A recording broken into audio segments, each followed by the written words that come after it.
Welcome to the Tim Booker Book Sharing channel. Like, subscribe, and hit the notification bell so you don't miss our updates. Let's explore the world of books together.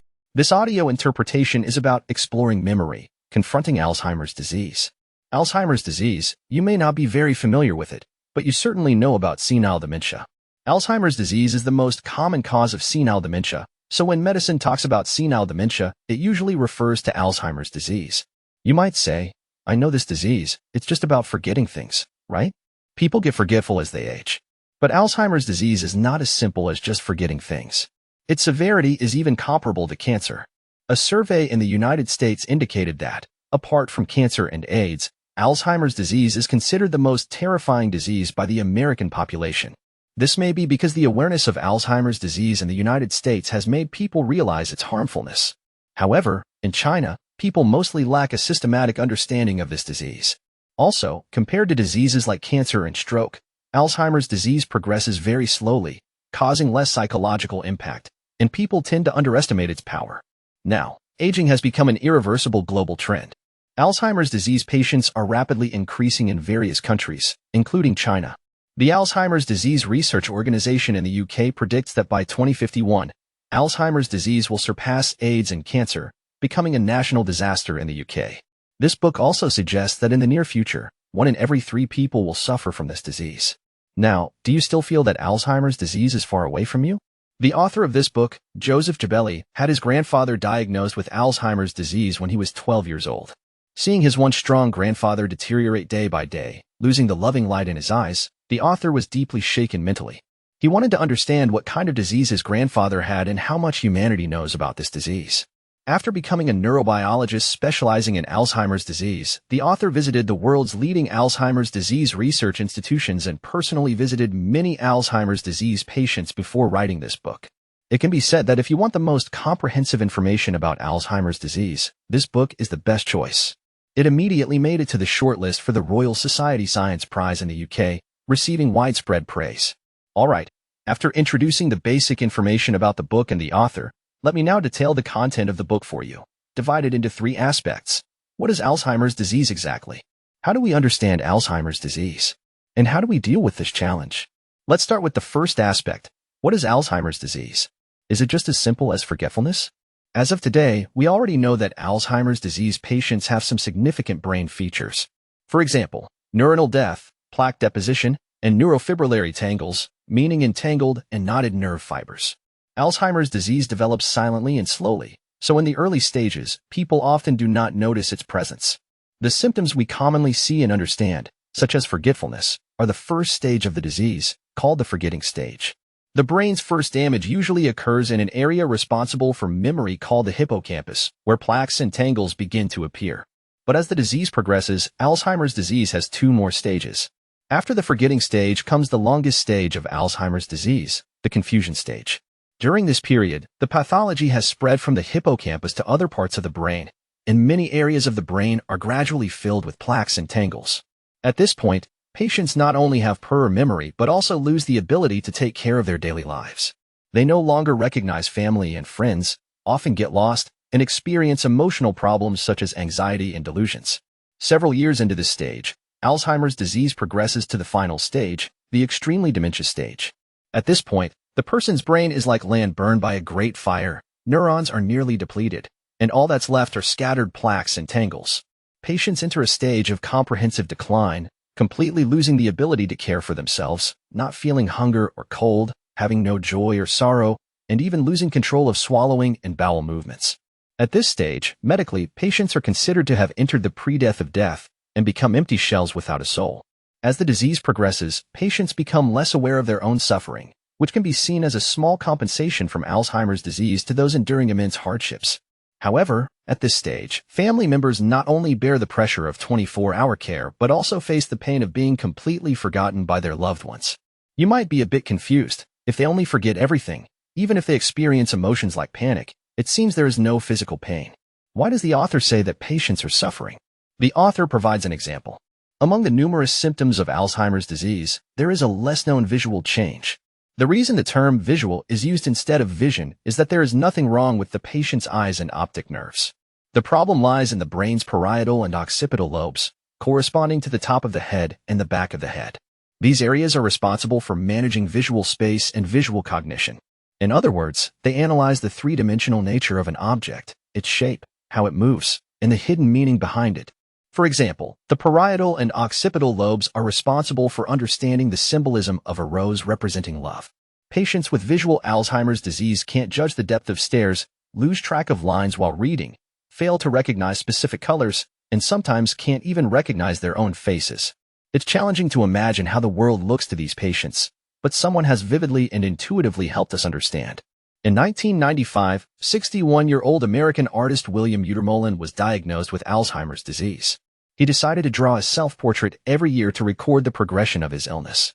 The first drawing was done before his illness, and the following 5 were done after being diagnosed. We can see that as the disease progressed, William's lines became simpler, colors dimmer, and the self-portrait became more abstract. In the last drawing, his self-portrait became a dark silhouette, with features indistinguishable. After that, William couldn't even draw such a picture. In his unique way, William showed us the process of Alzheimer's disease slowly consuming his brain. His wife said, in these self-portraits, he conveyed the fear and sadness of fighting against the disease. Alzheimer's disease is like an eraser in the patient's mind. No matter how brilliant their life once was, it ultimately ends up as a blank slate. In 2009, Gao Kuan, the former president of the Chinese University of Hong Kong, renowned as the father of optical fibers, received the Nobel Prize in Physics from the King of Sweden. However, due to Alzheimer's disease, at that moment, he had completely forgotten a lifetime of research and contributions to the world of fiber optics. Anyone diagnosed with Alzheimer's disease, as former U.S. President Reagan said, embarks on the journey of life's decline. As time passes, everyone's youth will fade away. For those with Alzheimer's disease, along with the physical decline, their soul also withers away. After a lifetime of toil, in the end, they can no longer find the home they worked hard to build, nor recognize their most deeply loved partners and children. For their families, seeing the person they are most familiar and intimate with gradually becoming a complete stranger is undoubtedly heartbreaking. Up to this point, Part 1 has been introduced to you. To summarize the previous content, we now know that Alzheimer's disease is age-related and progresses relatively slowly. Based on the progression stages, Alzheimer's disease is divided into 3 phases: the forgetting stage, the confusion stage, and the extremely dementia stage. In these 3 stages, the extent of brain damage in patients increases, and impairments in memory, language, cognition, emotions, and movement become more evident. To overcome the enemy, one must first understand the enemy. So, how do we recognize Alzheimer's disease? That's what we're going to talk about in the second part. Oncologist Siddhartha Mukherjee once mentioned a cancer patient in his interview series. The patient asked him, "What exactly is the enemy I'm fighting against?" In order to answer this question, Mukherjee wrote the socio-cultural masterpiece, The Emperor of All Maladies, a biography of cancer, allowing us to delve into the understanding of cancer, the enemy. However, if a patient with Alzheimer's disease were to ask the same question to their doctor, the answer they receive would likely be sigh-inducing. Because for many, many years throughout history, we didn't even realize the existence of this enemy, let alone understand it. Even today, many people still think that it's normal for people to become a bit confused as they age. This notion can be traced back to ancient Greek philosopher Pythagoras.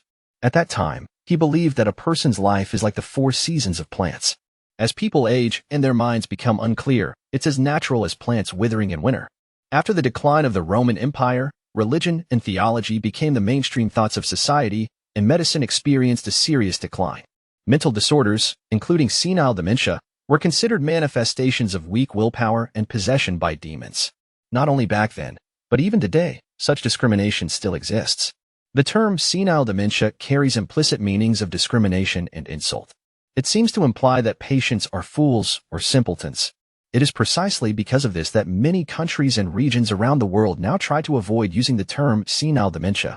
People now commonly refer to Alzheimer's disease as elderly dementia, emphasizing the loss of wisdom. This renaming helps eliminate the discrimination associated with the old term. So, when did we begin to realize the existence of this enemy? In fact, until the early 20th century, there was not much improvement in our understanding of this disease, and this situation continued until 1906. In that year, a psychiatric conference was held in Munich, Germany, where a doctor reported a case. A 56-year-old woman exhibited some strange symptoms.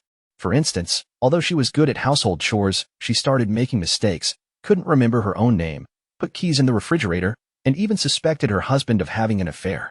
After her death, autopsy results showed that her brain had significantly shrunk. Moreover, there was widespread death of nerve cells in the brain, along with some strange plaques and entangled structures, which we mentioned earlier as neurofibrillary tangles. After presenting the case, the doctor thought that such a novel case should spark enthusiastic discussion and questions. However, the entire conference fell into awkward silence. After an uncomfortable silence, the moderator said, "It seems there's nothing to discuss. Dr. Alzheimer, you may leave." This was the scene when Alzheimer's disease officially made its appearance in the medical world for the first time. By now, you probably already know that Alzheimer's disease is named after this psychiatrist. Despite the current enthusiasm in the medical field for researching Alzheimer's disease, at that time, Dr. Alzheimer hit a cold reception with his report. The prominent figures sitting in the audience scoffed at his presentation. Why did this happen? At that time, neuroscience was still in its early stages of development, and Freud's psychoanalytic theory was the most revered in the field of psychiatry. Doctors generally believed that concepts like childhood traumas, Oedipus complex, ID, ego, and superego, these genius-like notions, were the fundamental causes of madness in people. So, in that context, when someone attempted to connect mental abnormalities with visible and tangible things like brain atrophy, plaques, and tangles, it was almost inevitable for others to be indifferent. People often assume that science is objective and impartial. However, when faced with a new theory that disrupts the existing paradigm, even scientists who originally held a theoretical high ground may feel offended. They may involuntarily deny or ignore the new theory. Today, the mainstream view in the medical field acknowledges that the strange plaques discovered by Dr. Alzheimer in the brain are the fundamental cause of Alzheimer's disease. The fact that people can now widely accept this conclusion is also thanks to Alzheimer's disease patients who, enduring pain, help doctors find corresponding evidence at the genetic level. About 30 years ago, a teacher named Carol Jennings wrote a letter to the authors of an article about Alzheimer's disease after reading it. In the letter, she mentioned that her father, uncle, and 3 aunts all had Alzheimer's disease. She felt that her family might be able to help with the research on Alzheimer's disease. Upon receiving this letter, the team studying Alzheimer's disease went to draw blood from Carol's family. After 4 years of research, the team finally made a breakthrough. They found a mutation in Carol's family's genes. This mutation was located in a gene called beta-amyloid precursor protein beta-AP. Interestingly, the strange plaques in the brains of Alzheimer's disease patients are formed by the deposition of a protein derived from this gene. So, in the field of neuroscience, the significance of this discovery was revolutionary. It provided the first concrete breakthrough in nearly a century of Alzheimer's disease research. However, for Carol and her family, the news did not bring much surprise. They did not intend to undergo tests to see if they had inherited this gene mutation. It's easy to understand why. Even if they were to detect this mutation, what could they do without any solution? It would only add more psychological pressure. Although Carol did not undergo testing, she began flying to various parts of the world to advocate for Alzheimer's disease. She continued to scan her own brain every year, providing data for Alzheimer's disease research, persisting for nearly 30 years. At the age of 58, Carol was diagnosed with Alzheimer's disease. Since then, she could only go to the hospital for checkups accompanied by her loved ones. For Carol and her family, they didn't have great hopes of curing their Alzheimer's disease. Everything they did was purely to help scientists in their research. In the challenging history of medicine, people are accustomed to giving honors and praise to doctors and scientists. But we should also realize that it is because of countless patients, like Carol, who suffered but never gave up, that we can enjoy the medical achievements of today. In a sense, they carry the pain and suffering for us. However, the story is not over yet. In explaining Alzheimer's disease, the theory of protein plaques has a certain persuasiveness. But some people believe that this theory is not perfect, and plaques may be just an accompanying phenomenon of Alzheimer's disease. This is similar to the many tombstones in a graveyard, where tombstones are not the cause of people's death but a consequence. As a result, many other theories have been proposed to explain Alzheimer's disease. Some believe that the entanglement of nerve fibers in the brain is the true cause of the disease. Others think that a gene responsible for sugar metabolism undergoes a mutation, affecting the sugar intake of neurons, leading to their starvation and death. The extensive death of neurons then causes Alzheimer's disease. In 2018, a study published in the prestigious journal Cell even suggested that we may have overcomplicated Alzheimer's disease, and viral infection might be the underlying cause of this disease. People infected with that virus had a nearly 3-fold higher incidence of Alzheimer's disease compared to those not infected. These studies may represent different aspects of Alzheimer's disease, and scientists, like putting together a puzzle, continue to trial and error, continuously filling in the gaps, trying to piece together the ultimate truth. This is the second part one want to introduce to you, how we came to understand Alzheimer's disease. Alzheimer's disease was once seen as a natural manifestation of aging, like wrinkles appearing as people grow old. It was also considered a sign of weak willpower and demonic possession, along with many other mental illnesses. However, in reality, Alzheimer's disease is a disease with physiological reasons. From being completely unaware of it to positioning it as a disease, it has been a significant leap in medicine. So far, scientists are still exploring the causes of Alzheimer's disease. Part 3. Upon hearing this, you might feel somewhat disappointed, because it seems that scientists haven't figured out the cause of this disease yet, so curing it is probably out of the question. But think about it. Many years ago, humans didn't even know the pathogen of smallpox, right? At that time, people only discovered that milkmaids who had cowpox in the pasture never got smallpox, so they knew to use cowpox to prevent smallpox. So, is it possible that we could find a way to treat Alzheimer's disease even before understanding the cause? This is the last part one want to introduce to you, how we deal with this challenge.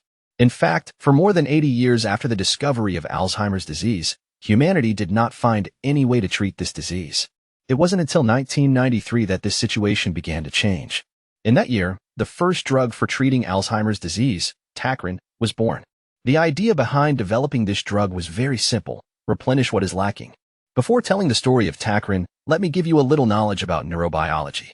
The core cells in the brain are neurons, meaning, whether you are hearing, seeing, reaching out, or nodding, the neurons are the ones giving the initial commands in the brain. Neurons have long branches, and the ends of these branches are like slaps on other neurons. When a neuron wants to give a command, it puts the information in small pockets, then pokes the end of its branch into the next level of neurons, handing over these small pockets, and the command is passed on. In different areas of the brain, the materials used to make these small pockets are not exactly the same. In the hippocampus, which is responsible for memory, the material for making these pockets is a compound called acetylcholine. With that, the little knowledge is complete. Now, let's talk about Tacrin. Someone found that compared to normal people, Alzheimer's disease patients had significantly lower levels of acetylcholine in their brains. At this point, someone thought, replenish what is lacking. If there is a drug that can increase the level of acetylcholine in the brain, can't the symptoms of Alzheimer's disease be improved? The person who proposed this idea was Dr. Sames, an American scientist. During World War II, Tacrin was used as a disinfectant. But in 1981, Dr. Sames found out that Tacrin could also increase the level of acetylcholine in the brain. So, he recruited more than a dozen Alzheimer's disease patients and started testing the drug. Guess what? The results were quite good. But at that time, the National Institutes of Health in the United States did not plan to provide him with further research funding. Dr. Sames took the initiative and spent $90,000 from his own pocket to start the follow-up research. In the 13th year after the start of the research, in 1993, Tacrin finally received approval from the U.S. Food and Drug Administration and became the first drug to treat Alzheimer's disease in human history. Although later, Tacrin was withdrawn from the market due to limited effectiveness and significant side effects. But at that time, for millions of desperate patients and scientists groping in the vast night, the emergence of Tacrin was a milestone. Because the birth of this drug made them believe that Alzheimer's disease could indeed be treated. The dawn of victory appeared, but the spark did not ignite the prairie fire. Even today, there are only 4 drugs on the market for treating Alzheimer's disease.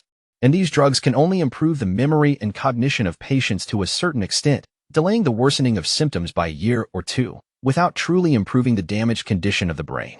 Alzheimer's disease has become a huge pit for new drug development.